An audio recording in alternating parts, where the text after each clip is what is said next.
All right, well, welcome everyone as you file in. Uh, awesome. Brett, Jana, see guys popping in. Michael, Mark. All right, people Welcome, rolling in. everybody. We are excited for tonight. Yeah, it's gonna be great. We are super excited. If you are able to have your camera on, that would be great.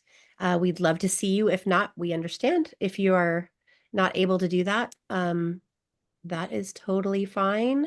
Welcome, welcome. We are very excited for tonight's workshop. This is definitely going to be a workshop style. We have a lot of great information for you guys, and we're just so honored and happy that you're here with us. Yeah, So we we'll really we always I think really enjoy doing the holiday one just because it's you kind of connect a little bit and talk and it's yeah. So um, Yes. we We are enjoy. recording, so everyone will get a recording at That's the right, end. Monique. We're recording just for you. Just for you. Yes, this is great. It's great to see y'all. That's awesome. What time do you want to start, honey? It's like, do you want to wait a couple of minutes or We can wait maybe a couple minutes. We've got people jumping on. maybe If it like 1 minute, 2 minutes? Yes. Awesome. This is great. It's great to Yeah, see I'm so some glad to new see everybody. faces. Yeah.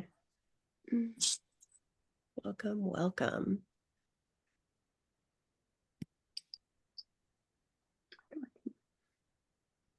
So probably the best thing to do would be to mute your microphone, and then at the end we are going to have a Q&A time, and so we would love to hear from you, and if you have any questions or anything that you want to share, we're going to open that up at the end. Yeah, maybe I'm thinking maybe we can have people pop it in the chat, just wait it out, and then we can go back over when it's Oh over. yeah, if you have any questions, please. Yeah, and that way we don't forget anybody's question. And also, I've had that happen sometimes where I had a question and then I didn't write it down and I forgot. I'm like, dang, oh, Yeah. I wanted to ask a question. I can't remember what it is, And then of course I remember at like 2 in the morning. I'm like, oh, but then it's too late.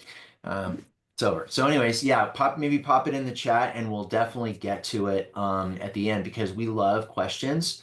So at the end, any questions that you have, we will stay on and answer them happily.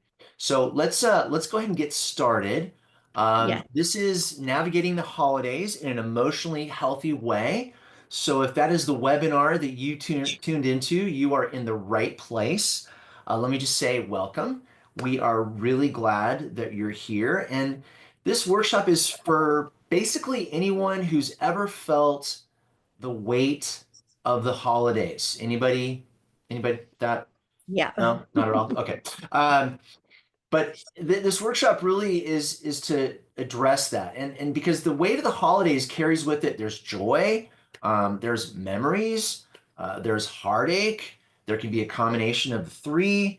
And so today, what we're really trying to do is create some space to reflect and feel and explore what it actually means to navigate the holidays in an emotionally healthy way. So, like Vicki mentioned, we'll spend about an hour together and that will be followed by a Q&A session. And our hope really is that you are going to feel lighter, more understood, and more equipped to face this season with a renewed perspective. Yes. So I love this quote. This quote says, "Blessed is the season which engages the whole world in a conspiracy of love." Isn't that what we think about when we think of a beautiful picture like this in the holidays? Yeah. So it is a beautiful thought and a season that's filled with love, connection, generosity. all of those things. But for many, this year also stirs up a mix of emotions. And really, the holidays are like mirrors, and it reflects our joys and our griefs. And so for some, it's family and laughter and traditions, but for others, it could be a stark reminder of who is missing or what is different. So we have memories of loved ones, and there might even be anniversaries of loss, and sometimes an ache of an unresolved goodbye. So that's why we're here. So for this next time, this time that we have together, we're going to peel back the curtain and explore how to process these feelings in a way that honors both our grief and our hope to be Yeah. accepted. Yeah. So we just want to very quickly introduce ourselves with this really blurry photograph of us. Um, my name's Daniel, my wife Vicky. Some of you we know, some of you we're meeting for the first time. We're founders of Freedom from Grief, and this is where we practice transformational coaching from the inside out. And so grief recovery is really the foundation of our work. And for about 20 years, we have walked with people as they navigate the painful emotions that interfere with living fully present lives. And one thing that we've learned is this is our culture does not teach us how to process emotions. It does, however, teach us how to push them down. It Yeah. also teaches us how to keep going and be strong. But then the holidays come, and then everything that we've shoved down all year long tends to rise to the surface, and it's usually not a pretty picture. Yeah, so the holiday season magnifies the experience of grief because it primes us, if we are grieving over something, to wrestle with guilt over what they are or are not doing. I am going to, there's a few people that are not muted, and I think we might be getting a little blowback. So navigating all these things. But yes, and so it really primes us to wrestle with that because grief actually demands that we navigate two kind of opposing tasks at the same time. And that is that we need rest in order to heal. So we want to carve out space to process, reflect, and feel, but we also need action to rebuild and taking steps to create that so that we are moving forward. And really, both of these things require very different energies, Yeah. and we naturally will move between them as we navigate through these painful things. But the holidays can really disrupt this rhythm because it demands us to have rest and action at the same time, like all at once. And so this action can really feel sharper. Traditions, like we were saying, these highlight what's missing, and the expectations can feel heavier. There's a pressure to plan and celebrate and really generate joy, Yeah. right? So this is like a tug of war between grief and holiday demands, and it can leave us feeling overwhelmed and conflicted. And sometimes it's just recognizing this duality, which is the first step in navigating this season with grace. With grace. Sorry, one more person is joining in. Yeah, so have you ever felt like when you're resting, you feel guilty because you feel like all these things you should be doing or engaging? Or you can feel also when you're doing and going, feel like why am I doing this? I should be grieving. I shouldn't be happy. I shouldn't be feeling this way right now. I've worked this year with quite a few people that have lost significant family.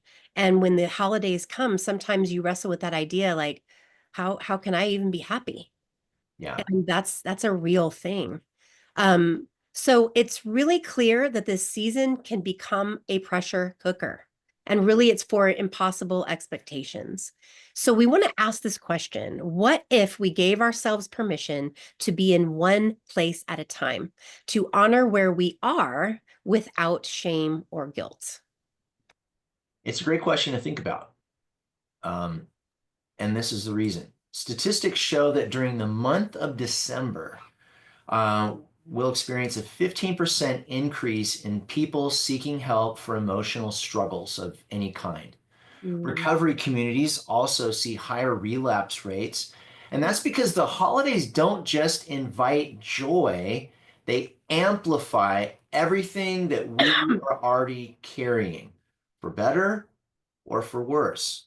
And so that's why understanding grief and loss is such an important task, because it's something that we need to direct our attention on and name. And the reason that is so important is because we cannot heal what we cannot name. And that's just kind of a key takeaway. Yeah, definitely.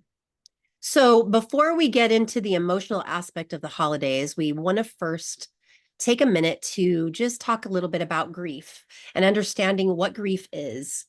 And this component is really, it's going to help us dig deeper as we move through the rest of this workshop.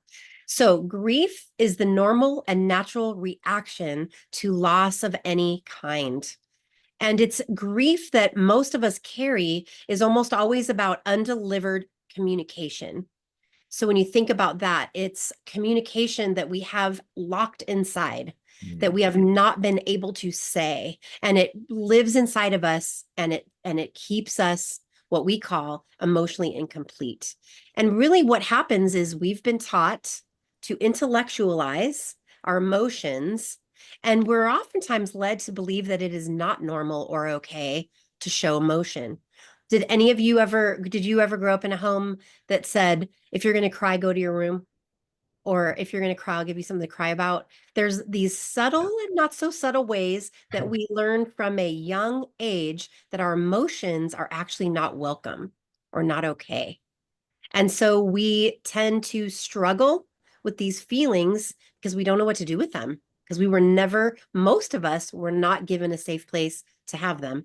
And so we learn to pull ourselves together, and we do that by minimizing our feelings in order to avoid someone judging us, someone fixing us, or the beautiful one, the unsolicited advice of what we should do, right? That's always a good one. And we minimize by saying these things to ourselves like, it's not that bad. I should be grateful. And I should be over this by now. Why is this bothering me?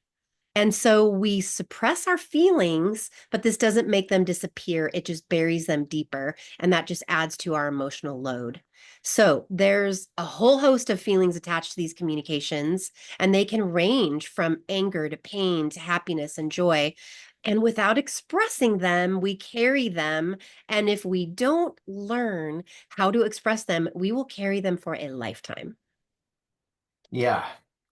And that's a heavy load to carry.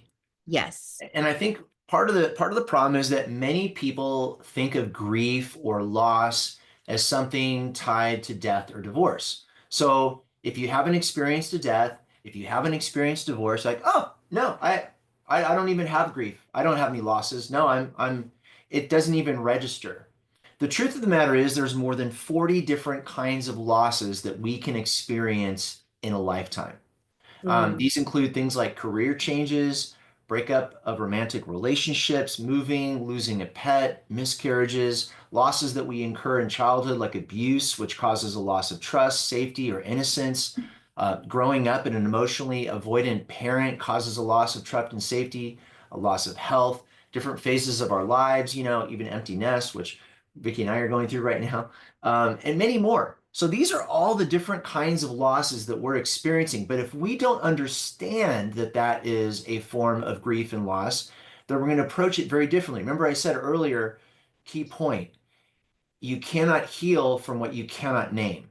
So this is part of just a naming thing. And so unfortunately, the majority of us don't learn how to process these losses. Why would we? It's not like anybody's taught us to.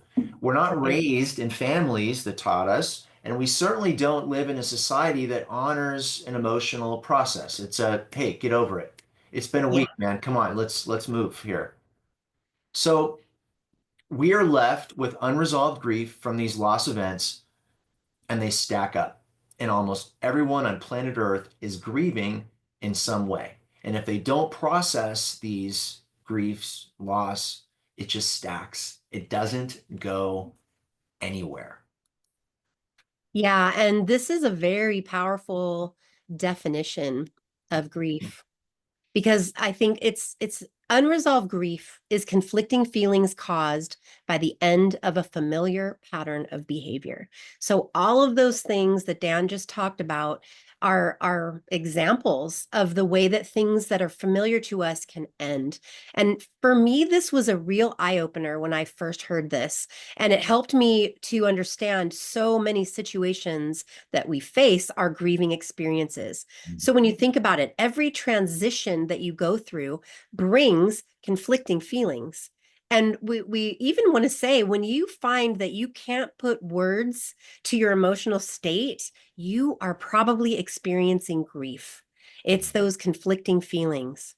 And so it's really a powerful thing. Understanding what that is the beginning of knowing how to process it in a healthy way. Yeah. So feelings are energetic in nature. And we carry that with us until we get emotionally complete. You can feel it in your body. Have you ever had to have a conversation with someone that's maybe you're a little bit nervous about? You can feel a pit in your stomach, or maybe you Mhm. just feel like, oh, I can't eat. I feel nauseous. You will feel it physically. It really resides in our body. And even something like even crying is a great release and it is part of the grieving process. But in and of itself, it is not grieving. It's part of the process, but healthy grieving happens by delivering communications. Very, Yeah. very powerful. And we are planting that seed because we're going to come back to that. Yeah. We will come back to that. But in the meantime, we're going to take a little trip down Sturb Highway. STIRBs stand for short-term energy relieving behaviors. We're going to talk about that a little bit more detail in a minute. But actually, grief presents itself. These are the signs. These are the signs that grief is coming up when you're not really present or engaged in the moment. Feelings of depression, anger, either low grade or an overreaction, where you just react way beyond the scope and scale of what the situation was. Isolation, a lack of energy, going back to the same self-destructive pattern of behavior over and over and over again, feeling stuck and not knowing why. Well, the holidays bring so much of this to light. That's because there's a lot more opportunity to overindulge, whether that's eating, drinking, or spending too much. There's also a pressure to be around people or family or friends, and this can bring a feeling of overwhelming, uh, just just being overwhelmed, and the desire to be alone, because these pressures, we can kind of neatly avoid them all year because maybe our family lives in another city or they live a couple hours away, but holidays where everybody's expected to gather, Yeah. now we're with them. And so now all of those feelings that's kind of easier to manage from a distance now get very proximate because now we're in a very close circle of family during the holidays. So true. One of these myths that I was alluding to earlier relates to the myth of time. I would say this is probably it's one of the six major myths, but it's probably one of the most destructive. It's because this idea that time is going to heal those emotional wounds, that just somehow, some way, time in and of itself is just going to heal it. And we like to use the example of if you imagine if you're driving down the road, down that highway, Sturb Highway, and you're driving down the road and you get a flat tire and you pull off to the side of the road and you just pull out a lawn chair from the back of your car and then you sit down next to your car looking at your flat tire, waiting for it to magically reinflate so you can get back on the road and be about your business. It doesn't work that way, and neither does grief. And so Mm. remember that without proper communication, we are going to carry all of these unresolved emotional wounds around, not just for a little while, not just a week, but for a lifetime until they are processed. Now, the funny thing is with a physical wound, we would never say that. We would never have like this gaping head wound to go, maybe if I just lay down for a couple of minutes, I'll be all right. No, you'd be like, dude, you need to get to the hospital. You need to get the doctor right away and get treated, right? We wouldn't do that. But emotionally, because they're invisible in many ways, we don't. But our emotional wounds work just exactly the same way. Without going through a process of working through these emotions and learning the appropriate tools, they are going to remain with us. And that's just a reality. Yeah. And so we've talked a lot about how the holidays make it worse because we've kind of generalized it, but we're going to go into giving you guys an example here. And we're going to introduce you to Sally. This is Sally. This is a young Sally as a young little girl. And she experienced, we're going to just talk a little bit about her life so we can have a really good example. When she was young, she experienced a lot of bullies. She was kind of quiet. She got bullied a lot. And when she was in elementary school, her parents got divorced. So that was really hard. Her dad wasn't really there, and he stayed out of the day-to-day circumstances of her life. And then he got remarried and he got a whole new family. She didn't know where she fit in. When she was in about seventh grade, she lost her dog. Her dog died. And that was her best friend. That was who she came home every day from school to. So she lost her dog, and her mom was pretty emotionally shut down. Her mom didn't know how to process what was going on, and she was very shut down. And then she experienced her first breakup, like early in high school. And her older sister, who she loved, was so distant and really didn't want her to be around. And so, what we wanted to show you is how these things, this is a very kind of rudimentary way, but this is one of the ways we thought about to show you how these experiences sort of stay with us, right? She's carrying all these things. So now, unless she has people around her to support her, to help her process this, to maybe let her know, like these things are not your fault. How are you feeling? Let's talk about it. If you don't have anybody around you that's attuned to what you're experiencing, no one's asking her questions. In fact, they're just sort of like, if she's so quiet, they don't really have to deal with her. So all of these losses just stay inside of her. And each of them leaves a mark. It's emotional energy, right? That is not processed or resolved. So now we see Sally as an adult. It's big Sally. And where did all those losses from childhood go? That is the question. But that's right. They didn't go anywhere. They stayed right with her. And on top of that, do you think that she might have accumulated more losses along the way as she went out into the big world off on her own? And she sure did. And that's what these dots really, we want to show you that with these dots. So now we kind of have a good picture of why most people on the planet are really actually grieving something. And it demonstrates how loss is cumulative. And so, this idea that time heals, actually, nothing gets better with time. It accumulates, so it actually gets worse. So interesting. So, as an adult, these unaddressed losses have compounded, and she carries them into her relationships, into her work, and yes, into the holidays. And so now that we're entering the holidays, Sally and the rest of us, um, we an interesting thing happens, and we talked earlier about how a lot of times the holidays have a way of compounding or amplifying these losses or these griefs that we carry, and the way that they do that is that they sort of bring us into those things that we wish were different, better, or more. That's really where we feel the pain because it's like, oh, if only this could be different. If only I could have had more of, right? If only it were better, right? And so now, if we're going to illustrate this a little bit further, we're going to take Sally and we are going to convert her into a tea kettle. Okay. And this tea kettle is full of water, and the water represents unresolved emotional issues that Sally is carrying. Okay. And so, um, if we look at Sally, if you remember the slide we just, Sally's got a pretty full tea kettle. there's a lot of dots on Sally that she's carrying. But now it's the holiday season. Sally's about to visit her family. Um, and wow, those are some of the same family members who hurt her as a child. Now that's another flame under the tea kettle. In addition, there's some family members that she loved that won't be present because they've passed away. That's another flame. Mm. Sally also realizes that though the year's coming to an end, she's not exactly where she thought or hoped she would be. Now there's another flame.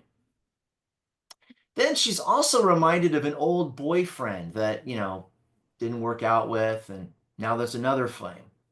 And then she's looking at the state of her finances as she tries to purchase Christmas presents for everyone and kind of realizes there's more people than money. Another flame. And then she's experiencing how angry her sister is with her because she's not able to visit her this year. Another flame. Are you starting to see the picture? So now all these unresolved emotional losses, the water in the kettle, now has all of these flames that are heating it up. These flames represent triggers. But our holiday is not quite complete. There's a little bit more we need to add to the picture. Now we're going to take a cork, and you see that little cork has got the shoulds in it, right? The shoulds. That represents all of our internal and external pressure that we and Sally are facing during the holidays. It kind of goes something like this. I should be happy. I should be grateful. I should feel loving toward my family. I shouldn't feel any sadness. I should focus on other people. I should ignore what other people are saying to me. I should be all about the kids. I should be joyful like I see on every other TV commercial, Mm. etc. On and on it goes. And so all of these internal and external pressures, they keep the kettle from releasing the steam, which makes it even harder to cope. And so small wonder December feels like a perfect storm of stress. Yeah. And as we look back at this, it's really important to recognize that our capacity to experience life was already limited before we got to the month of December. Mm. So now we see this recipe of disaster because we have all of these things and then the pressure of the holidays. Yeah. So we've talked a little bit about the opportunities to overindulge or overspend over the holiday season. And now we're going to go a little deeper into this, what Dan was talking about earlier. Yeah, remember I had that little image of the Sturb Highway, and we talked about the different ways that grief presents itself. Well, you know what? We're only human beings. We can only handle so much steam in the kettle before something has to give. And so how do we cope? Well, often we turn to what we call short-term energy relieving behaviors, which is a really long thing to say, and that's why we say Sturbs, because it's so much easier. But these are the things that we go to whenever we don't want to feel. And they Yeah. give us the illusion of providing relief. And we usually learn them through family and the culture around us. And so we go to things like overeating or shopping or drinking or binge watching TV or even isolating. But really, all of these things are ways not to feel all of that stuff we were talking about in the tea kettle. So this kind of ends up being us. We're just sort of checked out, not thinking, not plugged in, not engaged. And here's the problem. They do provide temporary relief. There's no doubt about it. If they didn't, no one would ever do them. Right. But the problem is they don't actually address the root of the pain, right? And so it's like that head wound we talked about earlier. Try putting a band-aid on it. Like that's not going to do anything for it. And so you can kind of see from our tea kettle analogy, these behaviors become intensified during the holidays. There's more and more water in our kettle that's getting boiled. We have the cork of the shoulds that's plugging it all up, and Mm. something's got to give. So when this season passes, not only does all of the unresolved grief remain, but now you've likely added to your debt, possibly gained a few pounds, or at the very least, you're moving into the new year with a desire to change all of your unhealthy coping patterns and stop self-destructing, which also helps us understand why January can be such a difficult month as we're trying to get back into our lives and make all these changes that we feel super guilty for, not being able to correct. And so the unfortunate reality is that's happening because we've been checking out to get through the holidays. Now January hits and there's nowhere else to sort of check out. It's back to life now. Yeah, and I wanted to take a second to just talk. Thank you guys so much for sharing your shoulds. This is awesome that what you guys are sharing. And it's so good to even get that out of here and onto here. There's a few things we're going to do in a few minutes where we're going to ask you to write or share if you want to, but I appreciate you guys sharing. I see I should be married by my age. I shouldn't show up to the family event with a new partner. Mm. Oh man, there's so many. I should be further in my career. This pressure that we put, and oh man, does it just ride us? And it's a lot. So Yeah. this is awesome. Now where we're gonna go. So what are this is what we've learned so far, right? Um, so we have learned that there are multiple types of loss, right? End of a familiar pattern of behavior. That's like, wow, there are multiple losses. We understand that grief is about undelivered communication, and we've realized that most of us are grieving in some way. And now we've looked at ways that we've coped that are unhealthy. So now what? Well, now we are actually ready to get to the best part. Yeah. So I'm excited. So this is about healthy ways to process. So I love that picture. That just looks so cozy. So healthy ways to process. So here is the good news. The good news is that you've already taken the first step by increasing your awareness of grief, loss, and holiday stress.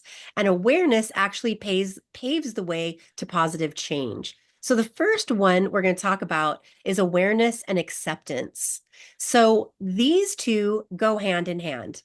And we've been conditioned to believe that we have to feel a certain way during the holidays. So I love what you guys are sharing over here. It like you have this these lines that you're not supposed to cross or things that you're not supposed to do, right? All of those things that we have to feel and be a certain way. So we're here to say let go of the societal or those self-imposed pressures to feel a certain way during the holidays. Take the cork out. Like physically, it's so good to see that picture of a cork. Imagine sticking a cork in a tea kettle that has flame under it and filled with water. It's going to explode. And we either explode outwardly, or we implode inwardly. Yeah. And we are very hard on ourselves, or we explode on other people. So do we want to take the shoulds out? So this will free your heart to engage with the present moment. So you guys were already ahead of me. And my question here is take a minute to think about what are the shoulds that you are feeling right now. And you can feel free to share those in the chat. If you don't want to do that, that's fine. But I would recommend that you write them down because it's really valuable to connect to this because it's by recognizing them that you can process them. And so is there anything coming up that you feel like you should do? Very, very, very valuable. And is there something that you could say no to? Is there something? It's okay. Not only is it important and okay to have healthy boundaries, it's so important to because who you are, who gets the last, I don't know, what do I want to say? The last seat is you. When we are trying to do these things for everybody else, where what we find is that we are left with this empty feeling that just stays in that hopeless state because we feel powerless to change. And part of it is because we are trapped in the shoulds.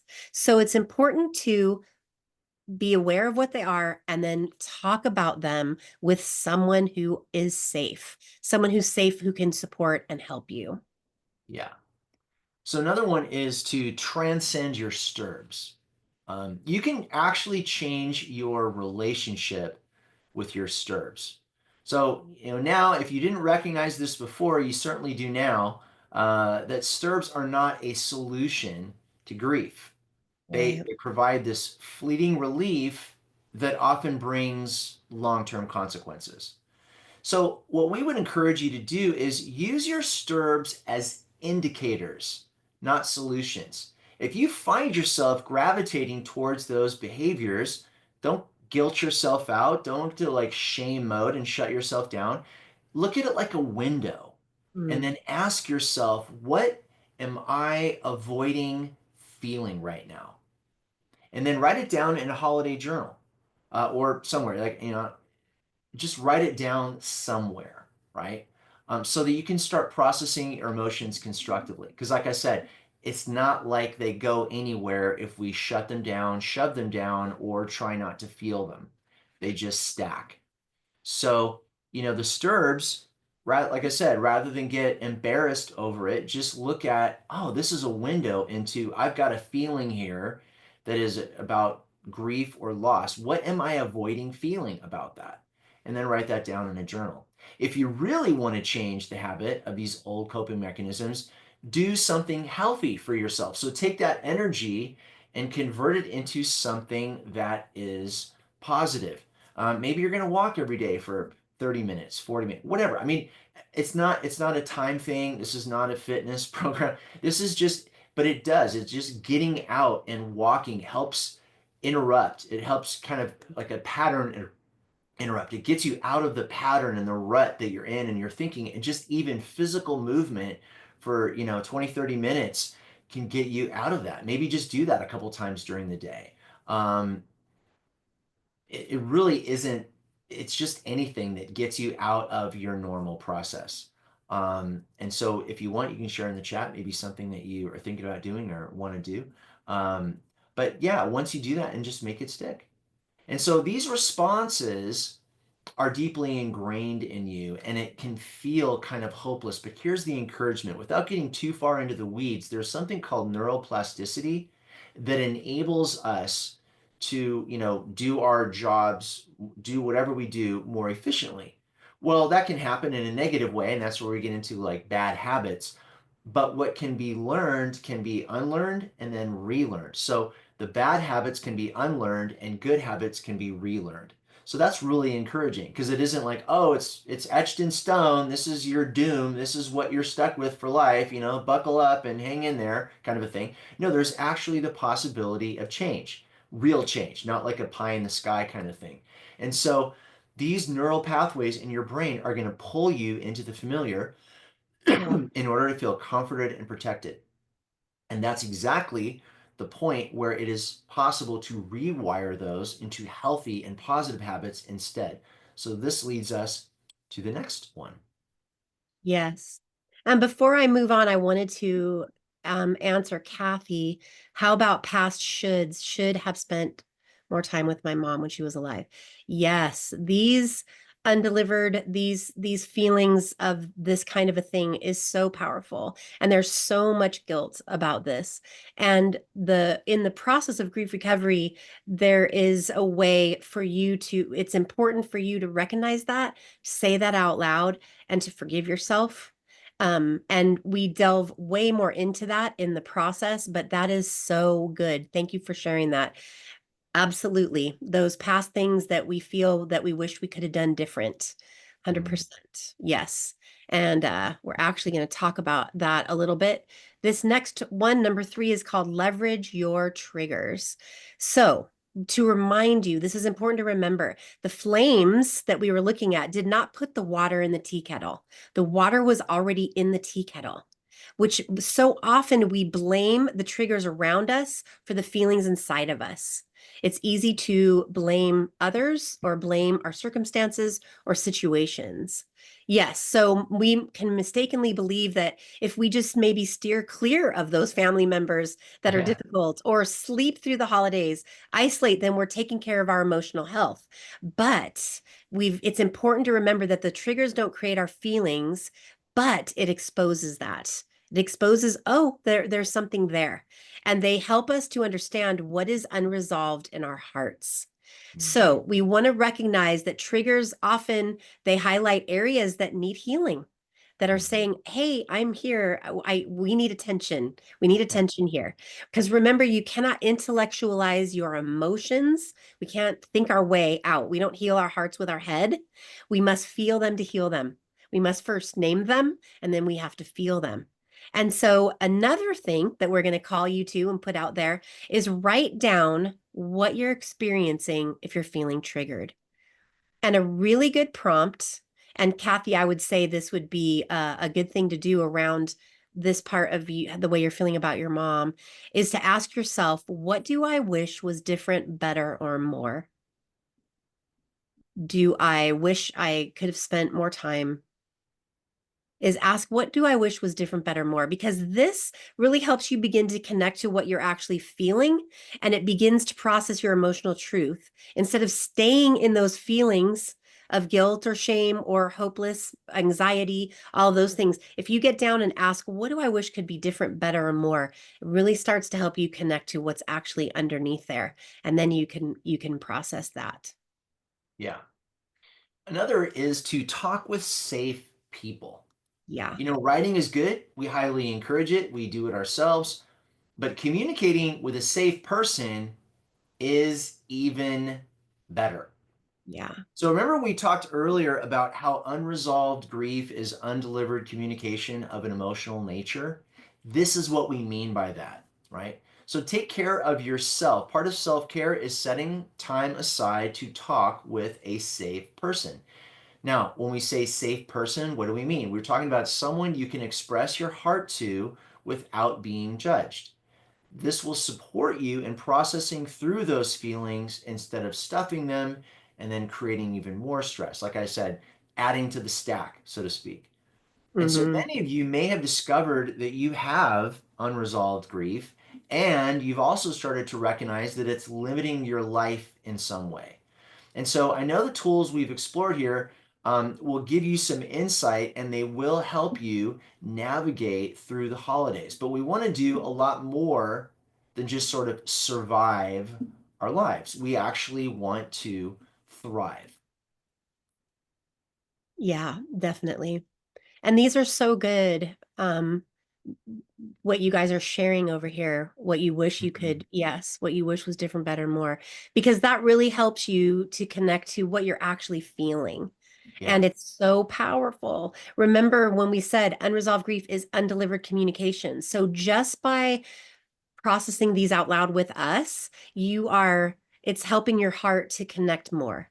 And you might feel that there might be some things that you might have emotion over or you wish you could do. Maybe there's something that you can do. I don't know these situations, but thank you for sharing these. These are great. But what we wanted to do in closing, bringing this, is we wanted to leave you with this. Everything that we have explored together in this workshop is just the beginning. If in our grief recovery coaching, we go deeper, we go so much deeper, and we go into these tools and these truths. And with every ounce of our being, we believe in the transformative power of this process. It's really unlike anything else that's out there because it addresses the heart. It's exactly what keeps us stuck.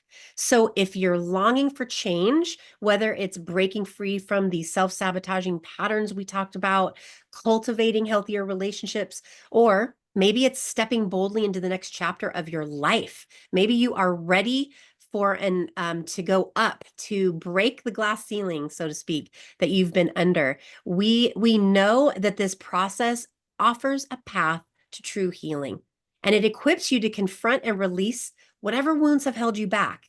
It's really paving the way for growth, freedom, and so much fulfillment. And if you have already done some grief recovery work, we know that every time you get complete with more, this process just it heals more and more. It's like when you go through grief and loss and trauma, your heart gets fragmented.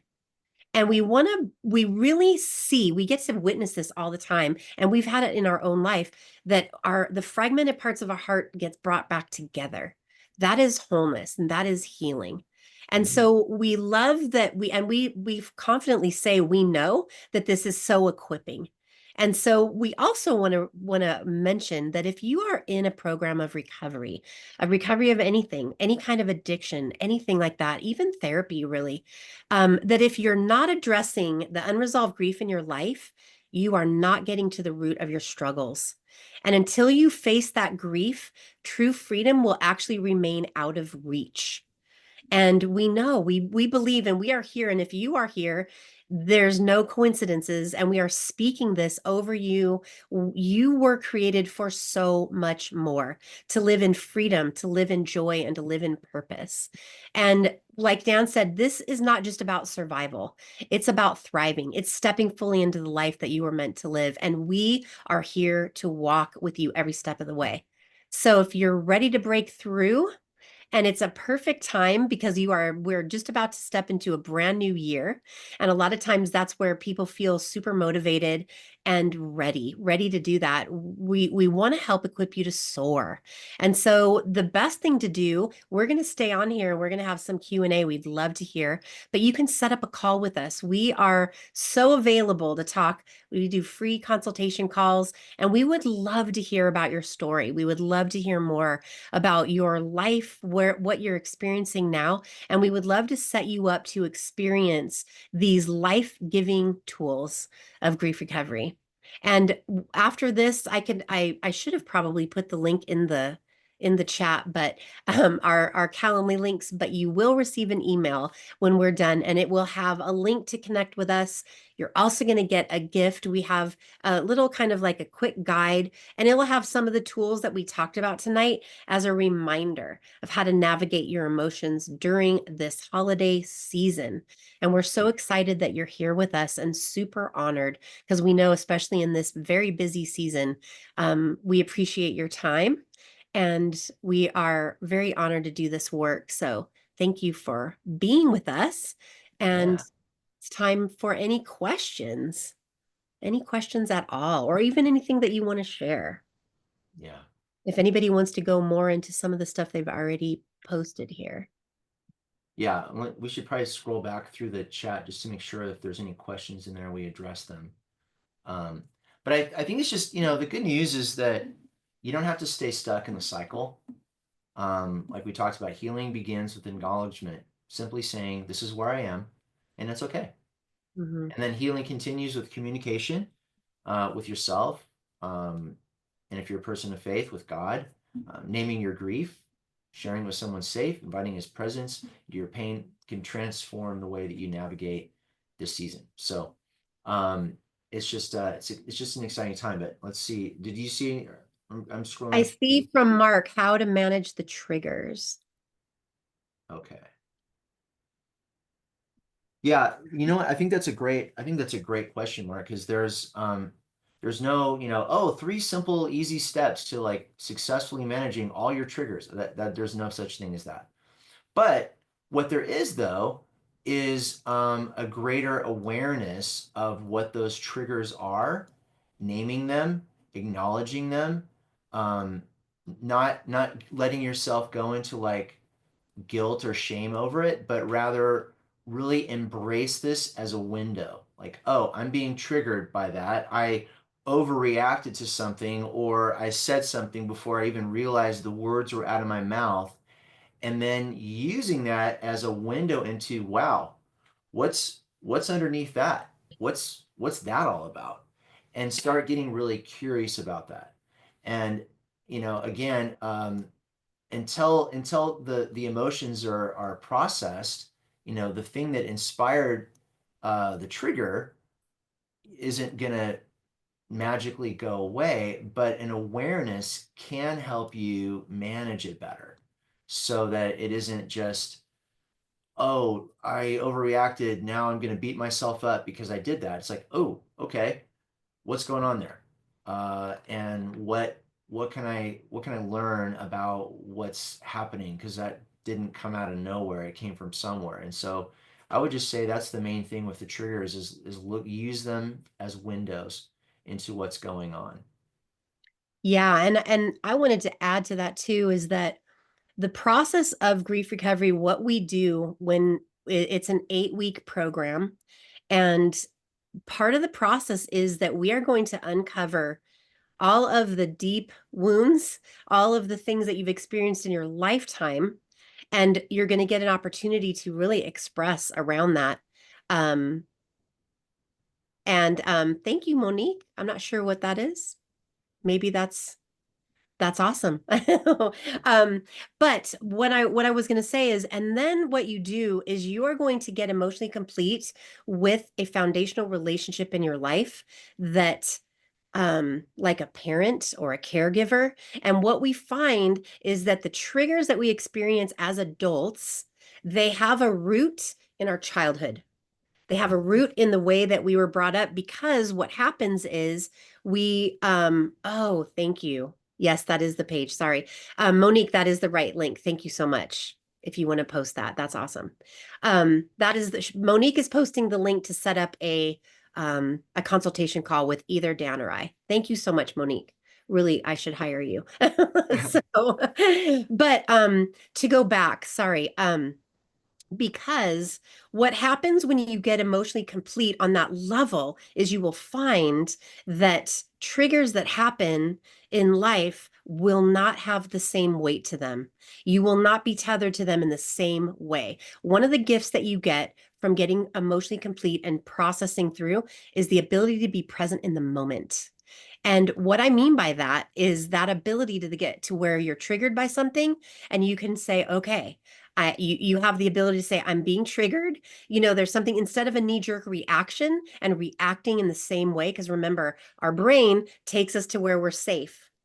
And Yeah. so the way we react, it could be anger, it could be to use something, right? Because that makes us safe. And so in order to get healing from that is the only way, because we're not about behavior modification. We're definitely not about that.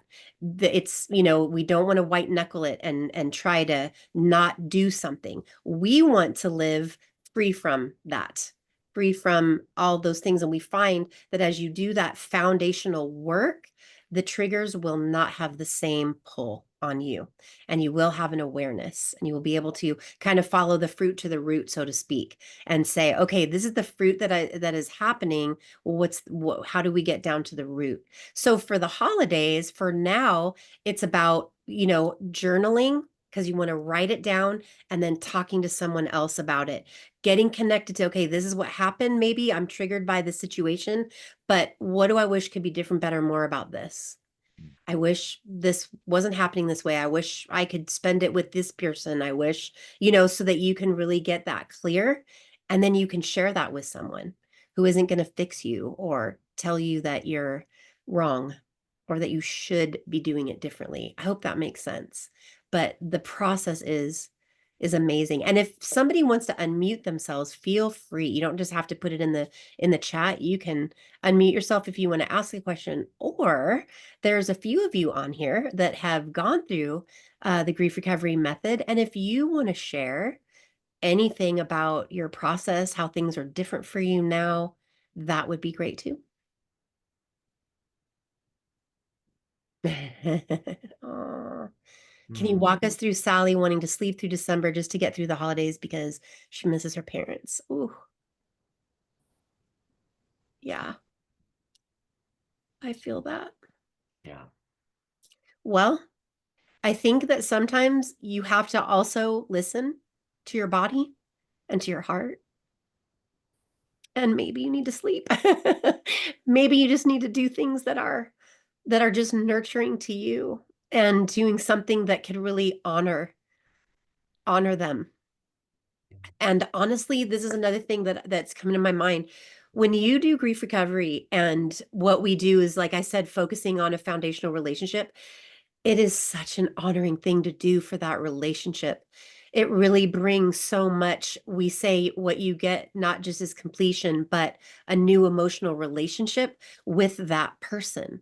And it's hard to explain it when you haven't experienced it, but it's an emotional relationship that's free from the pain, even pain that can come from things you feel guilty for. Yeah. Amazingly. And I know that's saying a lot, but I can tell you it delivers on that. Thank you for sharing that. Yeah. That hits me. Yeah. We're happy that you guys are here. Yeah. Oh, Monique had a question. Oh, awesome. Oh, Monique does. I see her hand. Monique. Hi, good evening. Right, I need to unmute. I just realized I am muted. Um, well, I just wanted to thank you and Dan for putting this together, because we are getting closer to Christmas, and when we get closer to this time, we start thinking about, like you said, the family members who are not here with us, um, and what we wish had been different about the relationship or whatever the case is. And for myself, I just wanted to say that I didn't think that grief recovery was for me, because when it was recommended to me, I thought, when that person shared their story, it was so horrific. I'm like, oh my God, I'm glad I didn't go through that. So it seems like it's only for people who really went through a lot of trauma, a lot of this, a lot of that. But what I went through wasn't that bad, even though I still thought about it all these decades later. And I remember when I had that free consultation with you, I was sitting in the backyard on the deck and we were talking, and you were sharing with me about how going through grief recovery, it affects all of your relationships. It's about you getting complete yes for yourself, but it touches and spills over into every single relationship. And I just wanted to tell you that my mom, the single mom who raised me, and we went through a really rough time this year. She went through a really, really rough time in her health. And I'm so thankful for this program because our relationship is better than it's ever been before. We're closer than we've ever been before. And I was able to be there with her as she was going through her health challenges and be able to help her and support her and not have so much of that crap in the way from things that had happened in the past. And I never knew we were going to be walking this journey together, but I'm just so, so thankful for what I learned through grief recovery that's helping me to be emotionally present and available to her. So when she just needs to talk, I can listen. Or if she's sharing something, I don't have to try to fix it. I just need to listen. So just being more aware of what she needs and being able to help her with that, it's just been absolutely priceless. My only regret is that I didn't get going with the program sooner. So I would highly recommend it if you feel like, maybe this is something that might be able to help you. Definitely book the consult because you have nothing to lose at all. Thank you, Monique. Oh, that's awesome. Yeah, and I love that aspect that you're bringing in is to recognize that it changes all your relationships, because when you heal on that deep level of what you kind of created to survive in maybe your younger life, you realize that those same coping mechanisms do not serve you as an adult, and they will keep you safe, but they will keep you separated. They will keep you from getting hurt, and they will keep you from true intimacy. And so, man, I love that as you did the work, you were able to be present in such a powerful way. Thank you for sharing that. That is awesome. Yes. Does anybody else want to share? Hmm. Oh, thank you, Jana. Yeah, Sorry you're Jane's feeling not bad. feeling well. Hope you feel better. Thank you, Jana. Yeah, and I love that she said that. That it happened so fast and not dragged on. Grief recovery it's amazing. It's 8 weeks. It's an 8 week process. And what we do in 8 weeks is man, it would take months in therapy, like in the therapy that I used to do and go to for my own personal. I got more accomplished and dealt with in that 8 weeks than it's so amazing how it works, how the process works. So thank you for sharing that, Jana. I hope she feels better. I know. Yes. Well, I just like to thank y'all for this evening. It's kind of hard to get. I'm kind of emotional right now. It's almost as if just a flood of emotions hit me tonight. Oh, wow.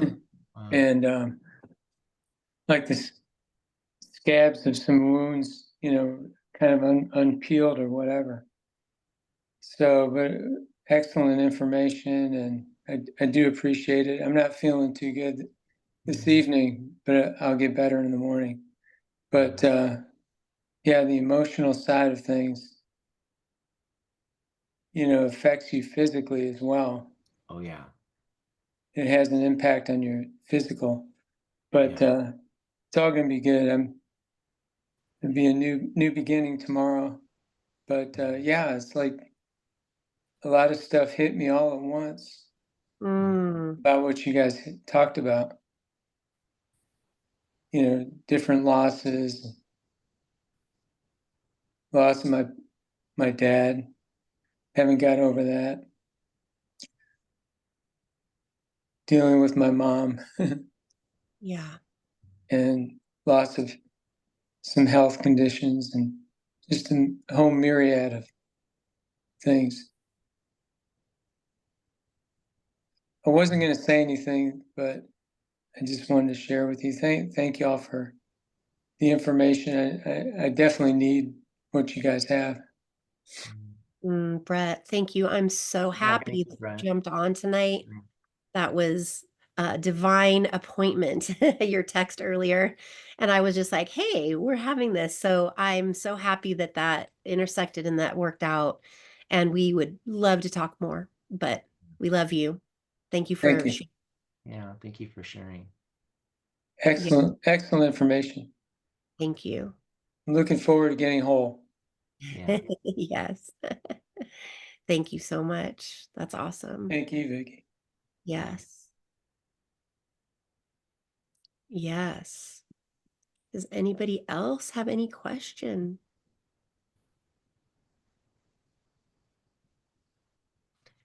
Topic for next month.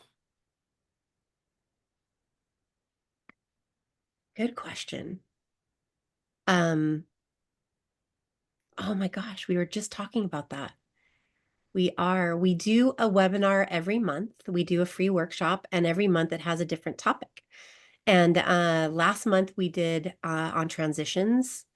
That was really good. Next month, what were we talking about that we were going to do it on? I know that in the early part of the year, we definitely want to do one focused on addiction, focused on that. And but I feel like there was something we were thinking of, and I'm sure I have it written down. Well, But yeah, there's like a couple of different ideas that we have. And also what we do too is, with each webinar that we put out, we solicit comments from the attendees or the people that watch the replay to find out, hey, what do you guys want? yeah, that would be great to hear. Because You guys have and any- so I will put that like if you have a suggestion or if you have something, I mean um, we always have ideas, but we really want to be very honoring and responsive to, all the people that we work with and encounter. Because at the end of the day, it's really about how are we going to serve, not that we have just like this agenda that we have to hold to and do every month. So, yeah, if there's something that, would be um, worth going in, then we would definitely love to talk about that. But yeah, we've talked about the last one was transitions, but I mean, we've talked about going into sort of maybe where we highlight a few of the losses that people don't typically think of as losses. We've it's funny, Monk Nietzsche said triggers. Triggers is another one, like talking about, managing and dealing with triggers and going deeper into that and how that impacts us. So there's a lot of different angles that we kind of go, and we like to, like I said, just get in and um, get input from other people. And then if, there's anything that stands out, go, oh, that'd be great. And then we'll focus on and do that. So. But yeah, I think those are the two things we talked about, honey, are those. Yeah, and I'm trying to stay up on this. Let's see. I think that was Mark. Yes, Mark. Mhm. Or no, Michael. Michael asked if Dan has his own. Yes, he does. I think it is on that page where both of ours should be on that page, but Michael, we can also send you his private. His is his Calendly link is on there too. Yes, Mandy, yes, we are going to definitely have a replay. We will send that out. You guys will get an email from us in the next like 20 minutes or so. We will have the replay. Actually, it might take a little longer, however long it takes for this thing to update, but we will send that out along with the handout that we have, the little quick guide, and the links also. And one of the thoughts, yes, if you have any idea, one of the other good webinars that we did focused on parenting. It focused on parenting. One of the ones that we're talking about doing is also kind of navigating life after your kids move out. How to navigate life with adult children. That's also a really good way that grief recovery works in understanding that dynamic with your kids, that as they become adults, as they become parents. Really powerful work. It really helps everything. But also we talked about doing, you know, like, because for example, like I took care of my mom for 13 years with my dad because she had brain damage. And so my dad and I cared for her. And then my dad got dementia. So then I took care of him the last year of his life. So, you know, a lot of times just sort of how do you manage the, you know, care of parents when that role is reversed, you know, and now we are the caregiver for the one who was giving us care. And so that's another idea that we had, you know, to do webinar on that. Yeah, there's a lot of ways. And I think that the main reason why we started doing these webinars is because we wanted people to understand that this isn't just like Monique was saying, if you've had a lot of trauma, of course it is, but Sure. sometimes people will think, oh, I don't really need that. I totally thought I don't need this when somebody told me you should do grief recovery because my parents were getting divorced and I was an adult. And I was like, I don't need grief recovery because I had no idea what grief actually was. And then I heard that definition that grief is conflicting feelings caused by the end of a familiar pattern of behavior. And I realized I have been grieving my whole adult life. And I had gone through so much therapy and program and recovery, a lot. I was 10 years sober when I found grief recovery, and it completely transformed my sobriety, even all of that, my understanding of it, my understanding of myself. When you hear the word, or maybe I could even ask this as a question, how many of you ever struggle with boundaries or with having them, with being okay with having them? I remember being in therapy and learning about boundaries, learning about codependency, and knowing that that's who I am and having no ability to change that. And I can't tell you, that was the rubber meeting the road for me when I finished grief recovery and I was able to be aware in the moment of how I felt. And it's only by doing that can you have boundaries. And then you have boundaries, then you have to process with how it feels when you feel like you've hurt someone or you've made someone mad, or, there's like all these levels and there's layers, and it's so powerful to be able to change that as opposed to just trying to kind of change a behavior that is like this deep. We're going all the way deep. Like one of the things that we say all the time is that you are like a fruit producing tree and you have fruit that you produce. And if you want to change that fruit, you can't prune. Pruning brings more. Doing behavior modification is like pruning. It just brings more at some point. You have to dig up the root and plant in new seed. And so that's a very, very powerful thing. And yes, I love what you guys are saying, managing elderly parents with dementia. Yes, absolutely. As our parents are getting older, and Brutal. it's a big, big thing navigating that. And really getting emotionally complete with them in the process is the biggest gift you could do to yourself and to them. If you do still have them in your life, a powerful, powerful thing is to do this work, even now. And And Brett, like something that you said reminded me too of you lost your dad. And it's an interesting thing how we say time heals. We know that that isn't true because when someone talks about a loss that they had of someone close to them, even if it was 10 years ago or more, the emotions are right under the surface. They're right there. And it can be processed, most definitely. You know, it's funny, like with my dad, I had done this process. We had a very very tumultuous relationship growing up. It was very abusive, and I really hated him. I mean, deeply hated him, and to the point where I fantasized about killing him. I mean, this is really deep, and I did this and I processed through that, and I was able to fortunately reconcile my relationship with him, and I had 20 years of a good relationship with, I mean, as good a relationship as I could have had with my dad.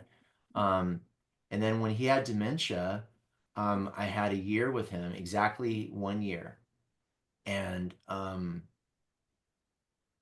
it was like I got a clean grief because I didn't have any, oh, I wish I would have. I said them all. Mm. I communicated it all. I got to love my dad all the way to the end. And when he was gone, the only thing that was left was how sad I was that I wouldn't talk to him this side of heaven.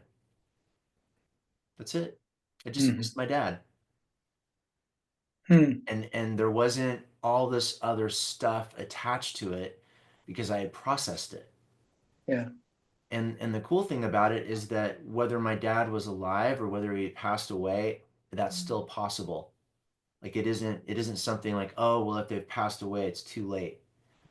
It's something, it's kind of a gift that's available anytime to have that. But I was fortunate to do that. In fact, I wrote my dad a letter on Father's Day just telling him how much I appreciated him and valued him, and all the, because my dad had his own, I mean, he was like a Charles Dickens novel. I mean, it was just, the stuff that he went through.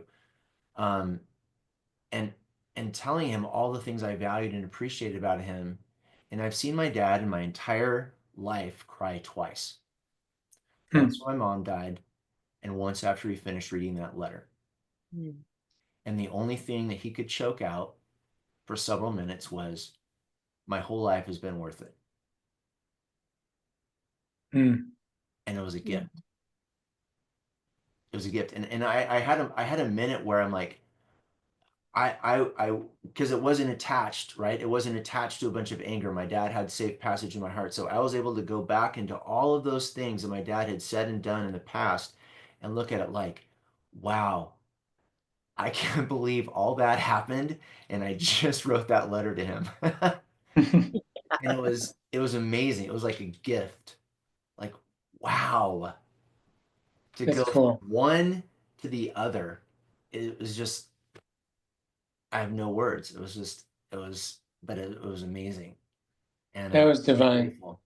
Mm. Divine appointment. Yeah. Yeah. Mm. Yeah. Very, thanks for sharing. Yeah. Yeah, definitely. Yeah. Uh, wow. Well, we are so grateful for you guys, all of you being here. It is so precious to our hearts. And I do love that too, Monique, is that saying that, do you have safe passage through my heart? And so good. So we want to wish you all the most incredible holidays, that you can take care of you, number one first, your health, your emotional health. Most definitely, we are here. If there's anything that you want to ask us about or even process with, we're happy to do that. You will get our phone numbers and our Calendly links in the email as well. And I think that that is all. Is there anything you wanted to share, Dan? No, just thank you guys for being here on this, because I know that it's a heavy thing to kind of dig into, and Yeah. like we talked about, the whole point of the webinar was like some of the weight that you feel around the holidays, and that comes in a lot of different forms. But I just, I really commend you all for really wanting to have a different experience with that, to have a different relationship with the holidays. And just even that takes a lot of courage. And I genuinely appreciate all of you for being here. And we hope that we can serve you in some way, even if it's just answering some questions you might have. Sometimes people don't always, it's difficult to ask a question, in front of other people. And sometimes, you don't think of a question until later. You have to kind of process and sit with something for a little while, and then questions will come. And so we just don't want you to feel like, well, you had your shot at the webinar, so if you have another question, any questions that pop up, just send them our way, or book a counseling call. We're happy to talk to you. So, but yeah, have a great holiday, and our hearts are with you. So. Yes, and if now that you have registered and joined us, you will always get an email each month to remind you of the monthly webinar. So you guys will be in the loop to know about all of those moving forward as well. So with that, we will say good night. Reach out to us. We'd love to hear your story. We'd love to hear more, and have a beautiful evening. So from our Y'all home, do the same. Thank you. thank you. Bye, Love you guys. Thank you so much. God bless. God bless. Guys.